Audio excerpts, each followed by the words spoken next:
اعوذ باللہ من الشیطان الرجیم، بسم اللہ الرحمن الرحیم۔ السلام علیکم۔ خوابوں کی تعبیر چینل میں خوش آمدید۔ امید ہے اللہ کے کرم سے آپ سب خیریت سے ہوں گے۔ آج کا موضوع آپ صلی اللہ علیہ وآلہ وسلم کا خواب میں روٹی عنایت فرمانا۔ آج کا موضوع خوابوں کی تعبیر کے حوالے سے نہیں ہے۔ آج اس ویڈیو میں آپ کو آپ صلی اللہ علیہ وآلہ وسلم کا خواب میں روٹی عنایت فرمانا کے حوالے سے ایک چھوٹا سا واقعہ بیان کروں گی۔ حضرت ابو عبداللہ بن الخیلہ فرماتے ہیں کہ میں مدینہ طیبہ آیا، 2 روز کے فاقے سے تھا۔ روزہ اطہر پر حاضر ہو کر عرض کیا، یا رسول اللہ صلی اللہ علیہ وآلہ وسلم، میں آپ صلی اللہ علیہ وآلہ وسلم کا مہمان ہوں۔ پھر مجھے نیند آ گئی۔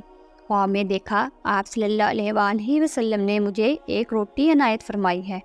آدھی روٹی تو میں نے بحالت خواب ہی کھا لی تھی، اور جب بیدار ہوا تو باقی آدھی روٹی میرے ہاتھ میں موجود تھی۔